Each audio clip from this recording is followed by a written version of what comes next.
My dad it was very hard for him as well. He was finding it very hard because I think this is the third case of breast cancer in my family. When we found out, it was a shock. And my brother, who's 6 years younger than me, I was only 24 then, he was a lot younger. I wouldn't say emotionless, but I was very. I had horse eyes on, I think it's called, for like a year because I was taking care. And after that, I was scared. Sometimes the patient themselves are also earning, and they might have to take a leave, or they might sometimes leave the job also. So how, like, what would you say or give your advice about it? It is your reality. It is part of who you are. It is something that you've gone through, your family's gone through. Hello everyone and welcome back to good better breast. आज हम यहाँ पर हैं बहुत ही interesting topic के साथ with a very special guest. We will be talking about caregiver aspect of the story. So हमारे जितने पेशेंट्स होते हैं, जो ब्रेस्ट कैंसर के पेशेंट्स हैं, उनके जो केयर गिवर्स हैं, उनका जो फैमिली है, जो उनका सपोर्ट सिस्टम है, उनकी साइड ऑफ जो स्टोरी है, आज हम उसके बारे में बात करेंगे। And we have with us Miss Tanushri Kedia, and she is a future design futurist. So thank you so much first of all for coming to our show, and let us know what is design futurist. It's actually really interesting, and I only graduated a couple of months ago. But it's basically using two future tools: speculative design, world building, trend analysis, and stuff, to not predict but design for the future and advocate for future generations through design, whether it's through design of policy, materials, systems, business, but advocating for that generation so you have like a more sustainable, a better, a more inclusive future. Oh, wonderful. So welcome again, Tanushri. And she's the daughter of one of our patients, Mrs. Pratibha Kedia, and she's going to share her story, her side of the entire process. So diving deep into topic, Tanushri, so Mrs. Kedia, when she came to my clinic and she was diagnosed, the day when I disclosed the bad news to her कि अभी cancer आया है biopsy report में, and you were there, I remember your father was also there. So जो first response है, जो first, because even in that consultation, जब भी हम पेशेंट को डिस्क्लोज करते हैं news that is called breaking bad news, so we are focusing more on the patient कि अभी पेशेंट का कैसा माइंडसेट चल रहा है, एंड जो काउंसलिंग भी मोर और less during the entire treatment भी is more towards the patient. उनका तो काफ़ी कुछ मेडिकल एस्पेक्ट से कवर हो जाता है, इंक्लूडिंग साइकोलॉजिकल एस्पेक्ट, बट जो साथ में हैं, जो केयर गिवर्स हैं, they are also going through a lot. So जब पेशेंट कैंसर से डायग्नोज होता है, it's not only the person but the entire family is getting affected of that disease. So what was your first reaction to the diagnosis when it was given, and how did you manage to move on to the next step? When did you realize कि हाँ, अभी I have to take charge and I will have to move forward with the whatever logistics requirement was there? How did you take that? I think it was almost immediate. What's really funny is actually it was around this week 2 years ago when it happened. Yeah. Same everything. So literally about 2 weeks ago, this week is when we found out, and that's when we came to you. And so I did have my grandma had breast cancer as well, so I was used to that, and we lived together, and she also passed away from cancer. So we all remember that. We all remembered how much logistical work and in general care work there was involved in taking care of somebody who's going through cancer and stuff. My mom was her primary caregiver, so it was her handling of us was way more actually important than even our reaction.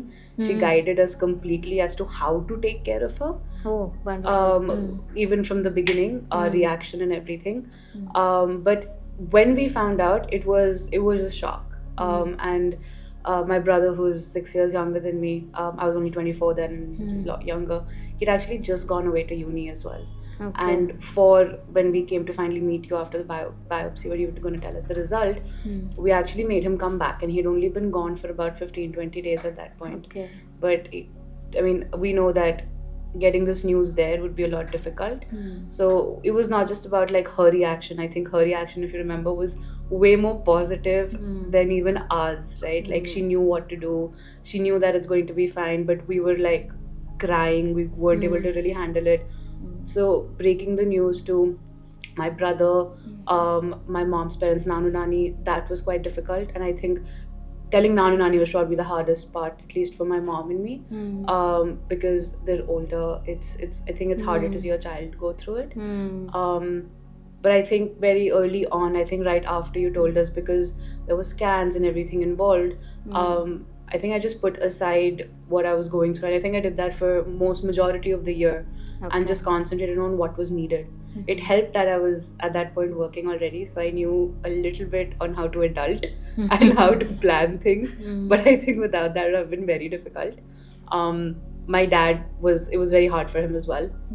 He was finding it very hard because I think this was the third case of breast cancer in my family at that point, and it was all our close, like it was my grandma, his niece, my mom. So it was all people very, very close to him. So I think the way it came down for him was very difficult, and I think it took him a little bit longer to get his bearings. So sometimes when you have a previous experience dealing with a cancer patient, sometimes it's beneficial, Yeah. but kabhi-kabhi it becomes a problem as well. Kyunki every patient is different, every patient's cancer is different, every patient's treatment is totally different. Yeah. But you try to relate, आपको उसके वो उनके case में ऐसा हुआ था, फिर ऐसा हो गया था, Yeah. and then sometimes some patients don't do so well also. Yeah, yeah. So आप नहीं चाहते हुए भी आप वो कंपैरिजन करने लगते हो कि उनके साथ में फाइनल मोमेंट्स में ऐसा होने लग गया था and ऐसा. So it's both ways. कभी आपको उससे थोड़ा सा इंसाइट मिल जाता है that what is going to happen. You know some of the medical terms, कौन से डॉक्टर से मिलना है, कौन से टेस्ट कराने हैं, कैसा प्रोसेस होगा, उसके बारे में थोड़ी फेमिलियरिटी आ जाती है. बट कई बार वो कंपैरिजन करने से थोड़ा नेगेटिव भी environment हो जाता है. So And it I goes think both ways. With mother, especially in like a 4-person household, right? She makes the world go round, and everything rotates around her. She takes care of everything and always has. So I think for her, and for that responsibility of everyday life to shift like that, even for her to let go of it was very difficult, and which is why I think it also, because things you would rely on her for, she either couldn't, or you didn't want her to do them anymore, right? So I think that shift also takes time for everybody. Yeah, exactly. Dads especially, sons especially. I think daughters are more like used to helping the mom out from a younger age and everything. So that shift for other people probably took longer, which So I do get. what I realized while you were talking, sharing your story, is that doctors हम हमेशा जो breaking bad news है about it वो हम patient को या immediate relatives को कर देते हैं, but it's the caregivers and the family which is then breaking this bad news to the extended family and to more people. So it's like since the very first time, the first day, you have been like you have to deal with it, and then you have to make other people also realize, like your grandparents, like your younger brother, that what is happening. So you are actually breaking this news to them at that point of time. And जो एक cancer का treatment है, whatever is the next step, it is usually a very combined kind of a decision, usually, which is a good thing in our country क्योंकि हमारा family support होता है. Unlike Western countries, वहाँ पे it's more like a very single person kind of a treatment modality, but यहाँ पे we have a lot of support from family, but उसकी वजह से confusion भी होता होगा because conflicting opinions तो होते होंगे. बहुत लॉजिस्टिक डिसीजंस लेने होते हैं, जैसे कौन से डॉक्टर के पास जाना है, कौन से हॉस्पिटल में जाना है, कैसे मैनेज करना है, कौन सी सिटी में कई बार हो जाता है कि सिटी में करना है या we have more relatives so we should go back there. So ये सारे डिसीजन में भी कॉन्फ्लिक्ट्स होता होगा. So you within the family, your mom, your dad, you and the younger brother, right? सो कुछ ऐसा होता था conflicts? To be fair, I think first of all, my mom, because she dealt with Dadi for so long, she has an instinct about medical. She I think her immediate trust in you just removed any question of okay, we should try other people or anything, or go for these tests multiple times. I think she just knew, and we trusted that. You also made us feel so comfortable at that point that there wasn't any question of wanting to check too many other options out either. It was also, if you also remember, from diagnosis to operation was, I think, a week. It was Yeah. not even, it was a very quick decision. What I remember was that she was feeling some pain and a lump, Yeah. and you were on your way to vacation. Yeah, wedding/vacation. Wedding Yeah. slash vacation, and then I told her that let's see, it could be inflammatory, you're having pain, and Yeah. she had a history of some injury also. Yeah. And So- she also, I think, had lumpy breasts Lump- and stuff like yeah. that as So well. we were like thought ki theek hai, we'll give some anti-inflammatory and see in a week's time or something. And when you came back from the vacation, Yeah. then it was like more clear that it's Did you know at that point, like when we Uh, were going, were you more mindful about it that, okay, let them come No, back? I was or- mindful, so I know which patients I have to keep track of, Okay. and I know which patients I can just let them be. And ठीक है, 1-2 महीने बाद आ जाना. But she was one of the patients which I knew that as soon as she's back from the wedding, Yeah. she has to come and she'll see come. me. Okay, Yeah. that's fair. As far as the conflicts and stuff, I think there's also a matter of privilege. We already live in Gurgaon. Most Mm. people who, and we all grew up here, like I grew up here, we've been living here for 25 years. Mm. I think a lot of people in our family who need medical assistance come here. So I think there wasn't a matter of going anywhere else. We were already in the best spot, medically speaking. Where we live is literally surrounded by 3-4, famous, very good hospitals anyway. So I think that helps as well. And our family is very democratic. We have very strong opinions about everything all the time. So we don't usually follow and stuff, right? But I think a division of responsibilities became very important. I would take care of her almost completely, but even during the day, like I didn't trust anyone to make her meals, so none of the cooks or anything that we had were allowed to make. So I was making everyone's meals because she's not going to eat different food, right? So I think Dad took over breakfast after some time, which is very new for him. He had to learn how to make things like poha and stuff. Okay. So I think once he even put some neem ka patta, he thought it was tadka, and he made that. Okay. So it was a learning curve, but I think the division of responsibilities really helped. For me, it was a huge learning curve from insurance and all of that. I had never had to deal with it. I didn't understand it.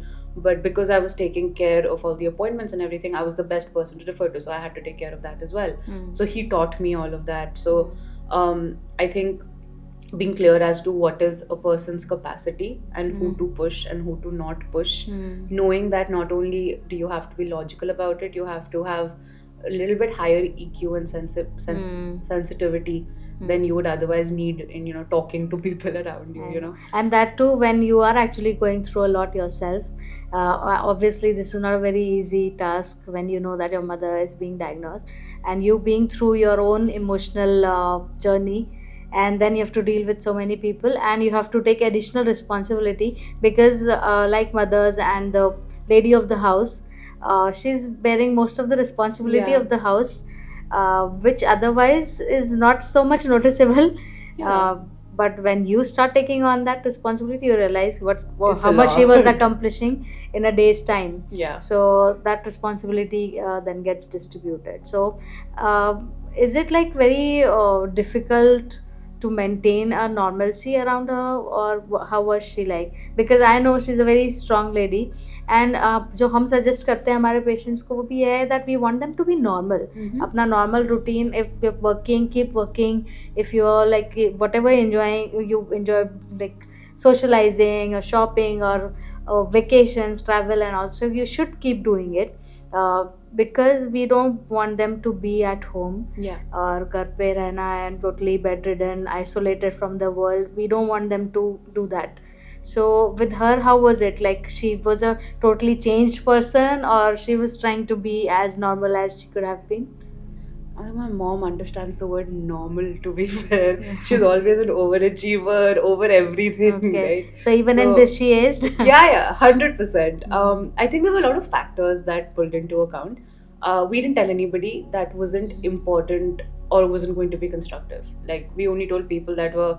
It doesn't mean that we didn't tell people that because we thought that they would have a negative reaction or we didn't trust them or anything. It's just I think you also advise us to keep the circle very, very small. Because it's a long journey, right? I think she's still literally going through. So for her entire Injection. treatment course would be how much long? I think it was 8 months. 8 months. I think 8-9 months 8-9 till months. Yeah. radiation ended. Till radiation. We So would joke it's like surgery- being pregnant a little bit, and then you're Okay. reformed and your life Reformed changed. into another Yeah, person. yeah. Yeah, that makes But sense. we actually, it was not just about creating normalcy for her.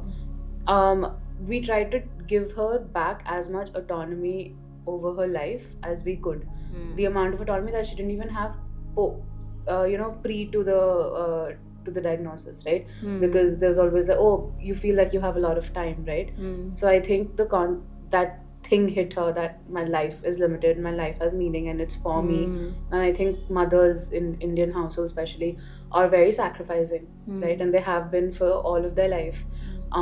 So I think when this diagnosis came, obviously it took about a couple of months to get used to it, wrap our heads around. Also, surgery was very, very chaotic from the point of view. It happened very quickly, and then there was pain and all of that healing and all of that involved.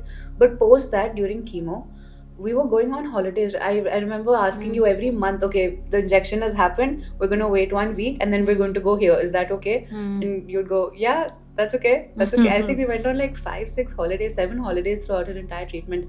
Some long, some shorter. All of the, pahars she wanted to go to, all the beaches and the forests that she wanted to go to. We just relaxed us and her completely.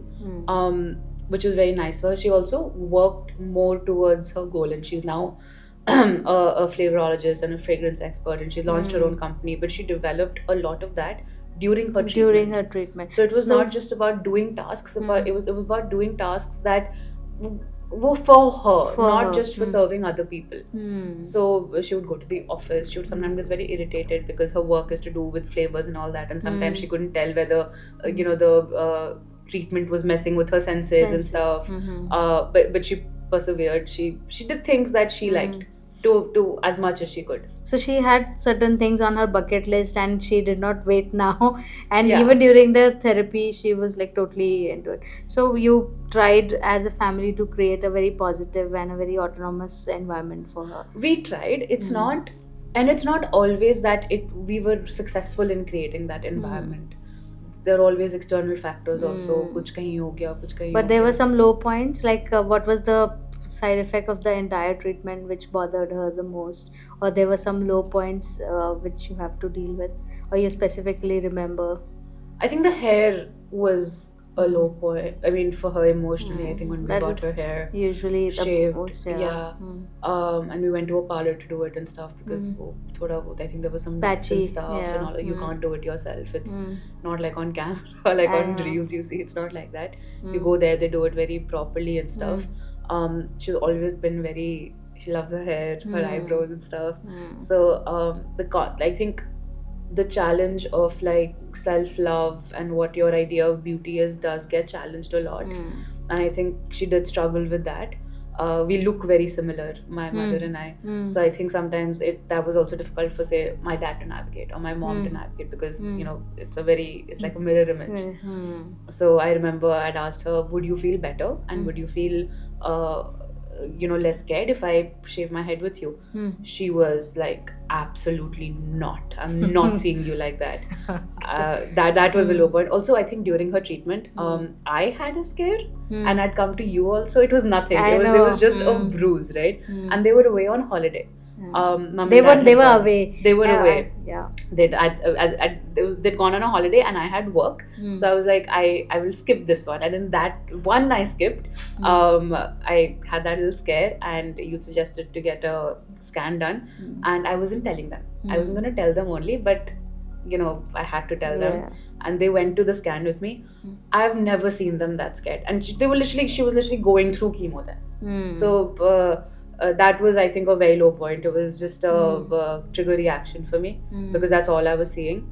And it really, for like 2-3 days up to the point, and then later, I think for both of them, especially mom, it was very difficult.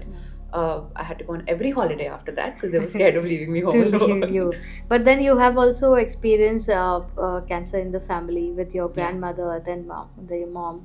So it's kind of a very obvious reaction for you to have, and but it's something that you have to be like really aware about rather than being anxious. But obviously now you are doing it. But that's a very, I would say it's a very obvious reaction. I would not say that it was unusual for you to think something like It that. felt very stupid later. Yeah, but I mean, yeah, anybody would have that kind of a reaction to it. So, Tanushri, let's talk about the financial aspect of the entire treatment, because obviously it's a very long treatment. It's 8-9 months of treatment, and sometimes the patient themselves are also earning, and they might have to take a leave, or they might sometimes leave the job also. So, how, like, what would you say or give your advice about it? Insurance. You need a good insurance. Mm. Whether you think that you have gene or not, in general, I think insurance really helps. It opens up a lot of options. You may be able to make decisions about where you're able to get treatment done, who you want to go to, and actually have more capability to, get better treatment and stuff, or be more comfortable in your treatment if you have the insurance. If you don't, then you'll be like, I don't know where to go, I don't know what I can afford. And in India, it's not just about the doctor. You may be very comfortable with the institution, may be expensive and stuff. So, and different people have different variants of comfort. Like, there's comfort in it, right? You weren't standing in line, you weren't doing, and that really adds up to how the patient and you yourself are feeling. So, insurance really helps. Because it's not just the 9 months, actually. I think even now she's getting the injections and infusions, right? It's all So it's a getting long covered. treatment, It's a and- long treatment. And with all the investigations and then the surgery and treatment, chemo, everything, like it's a big chunk of money. And Yeah. then at this point of time, you don't want to be thinking about the financial aspect. Yeah. You want to do the best, whatever is available. Yeah. And insurance will like allow you to do that, which is not really much discussed when we talk about health aspects in general, especially cancer care. So insurance is something which everybody should think about. Even if, like, now if nobody is having it, they should actually invest in a good insurance at this point. Yeah, it's apart from the medical treatment, also being, whatever's expensive to whoever. There's also personal expenses that change, right? The way you procure groceries, or the kind of food you eat, or maybe the kind of medical assistance you need at home, depending on lucky mom's cancer stage was 2, but it could be more escalated. So you may need more care. It is. I think it is a family discussion on how to handle it, who does what. Then again, because the expenses do change, and who you're investing. No, it's not investing, but you're taking care of, who you're taking care of, and how that does change. And I think it's important to consider that it's not you have to kind of spend on everything for a year, and that's important. Even fun activities and stuff, right? That's really important. So, like, what would you say that things which, like, you look at life at a different perspective, or what has actually, how has this entire process affected you at a personal level? What do you think have changed within you after this experience? I think I was really, I wouldn't say emotionless, but I was very, I had horse eyes on, I think it's called, for like a year, because I was taking care. And after that, I was scared. After it ended, and actually what happened was, during the treatment, my mom had a lot of guilt. Moms do, right? That, you're stopping your life for this, that, and the other, and she made me apply to uni. So about 2 weeks after her radiology ended, I actually left for the UK. And I was on my own, because we don't have any family or anything there, and the city that I was in was new to me, because I'd never lived in London before. I lived around, but never in the city before. It's a very fast-paced city. And I remember the course I was talking about does a lot of this stuff, medical, this, that, and the other. And I would stay away from all ideas or anything or any projects that were medical related, because it would petrify me, because I didn't want to deal with it again. And slowly, I actually got assigned a medical project, and it was a competition. We were doing really well. So I had to deal with it through that project, because sometimes some aspect would come up about care or about cancer and stuff.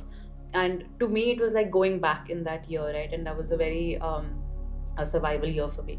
So that would scare me a little bit. But I think you get used to it. It becomes normal. Then you're able to talk about it and not feel, So scared what, or like, bad. because now you're talking about it, what advice would you like to give to other caregivers who are actually currently facing this situation right now, and some things you would like to say that these are uh, the things which you learned, some mistakes which are very common and should not be repeated.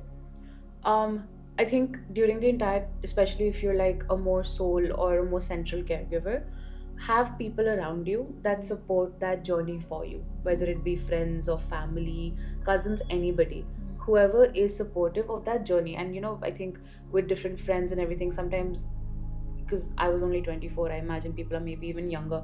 I think people don't have that perspective at that age. And at least your friends don't, because they're not going through it, right? They may love you and they may care for you, but you're not getting that bubble from them, right? So it's very important to be a little selective, maybe be a little bit selfish, and for that 1 year, not have anyone influencing you, or go or even do other things that may affect your mental health, because your focus is required somewhere else. So don't partake in out, don't fight with it, don't do all of that, because you'll be going through something and then you're required somewhere else. Basically, the priority is different. You can't afford to have a messed up mental health or physical health. And I think it really helps to slow down. You may have ambition or a career and stuff, but this is a priority. So for a year, if it's okay if you're going on a morning walk where you probably would have been off to work already, or you have the chores in a day, but do them slowly, and One day at a time. yeah, take it one day at a time. The time anyways passes. You might as well pass it in with a semblance of anything, with focus, right? So the And- first thing is that you're prioritizing, because you're going through a lot. yeah, So there are certain things or certain peoples which will not be your priority anymore. yeah, So you need to prioritize because of your own life, and then the additional responsibility which you are doing. And then you're saying one day at a time, yeah. and you are having the patient's back, but always have somebody who can watch your back too. who takes So, care of you a yeah, little bit. feel free to reach out Yeah. for any kind of support to family or friends. Yeah, but especially for during, we were keeping so I wasn't talking about cancer or anything during, but post that, what has helped, like I said, was very petrified after, not during, was, I think, just talk about it. Talk about cancer. Talk about the fact that you went through that, whether there are new people around you or whatever your environment is then, because you're in that protective space before, you're not anymore, because everyone's fine now. So I think it removes a lot of cliches. It is your reality. There is no point being hiding it, or But there's there's a lot of definitely no social stigma embarrassment. around it and taboos around it, so that's an additional stress. Yeah, I Maybe agree. It's difficult for some people to overcome that, coming out and telling in the public that I'm going through a breast cancer treatment, or my mom is going through it, because of still we are facing a lot of social taboos and everything around it. I think even when you invited me to this, one of your concerns was that I'm 26, I'm quite young. Yeah. It will be all over social media. Do you want people to know? And I didn't even think that was a problem. It was not even a go-to for me. And when I asked my mom about it, she was also like, "No, it's completely fine. Everyone knows already." But I think it's society to society. It's very different, where you live, who you interact with. But apart from that, it is your reality. It is part of who you are. It is something that you've gone through, your family's gone through, and I think cliches to some point, and or like societal norms or any of that you might be having, sometimes take a back seat, and it alters you. The journey of a year, it does alter you. So, and I think it's altered me to be stronger, more mindful. So why would I hide where it came from, right? It was a very, and also I'm in the arts. I feel every emotion very deeply anyway. Yeah. But apart from that, you need to tell people, so that people know to be mindful. Like I enjoy a certain amount of like dark comedy, right? Yeah. So there are phases when you can't deal with it and stuff, right? Everyone's like, "What happened? Are you okay? Like, you always laugh at this." I'm like, "Not right now, dude. Like, I can't deal with it right now." So it changes a lot of things about you. Even your humor, to a large extent, it changes. So I think people around you, or even new people around you, anyone who's new, if you feel comfortable enough to say it, talk about it. I think you'll be surprised at how human and supportive people can be. when it comes to stuff like this. Yeah, hopefully. Yeah. So as you say that be the change what you want to see in the society. So yeah, you want people to be talking about it, and you don't want it to be a social taboo anymore. So that's how it happens, by talking it about. From even just, not just a caregiver's perspective, I think the fact that we have so many taboos about it also makes it the treatment and makes access very difficult for a lot of people, right? If we are scared to talk about it, then people who may think that they have it, or even all of the pink route and everything you're supposed to take, they won't be able to practice it, right? You don't revolve around that taboo. So I think if more people talk about it, you talk to your friends about it, talk to your guy friends about it and stuff, they'll talk to their parents, and it does happen. I think getting everyone involved makes it a lot more important. Even especially in our society, women don't talk about women problem. Like this would also be considered a women problem only, Yeah. right? But the men in the family have been a lot more understanding sometimes than even say women do, right? Because they're, oh, ye to hota hai, I understand that. And I'm not too much just about breast cancer, I'm about everything. But I think it becomes more supportive and more friendly and more comfortable if you talk to the men around you, you talk to the women around you, talk to different age groups, even younger children and all that, who may not completely understand. They understand cancer and everything, but if they do, then you're walking in when everyone is conscious of what you're going through, and sometimes that's important. Yeah. So very nicely put, Tanushree, and thank you so much for such a giving us insights about your aspect of the story. Sometimes we are so focused on the patient, and as a doctor, more over the medical aspect of it, the treatment aspect. That these are certain things which are not given the due attention. So that is why I wanted this to be one of our topics, to cover this unsaid or uncovered story of cancer journey.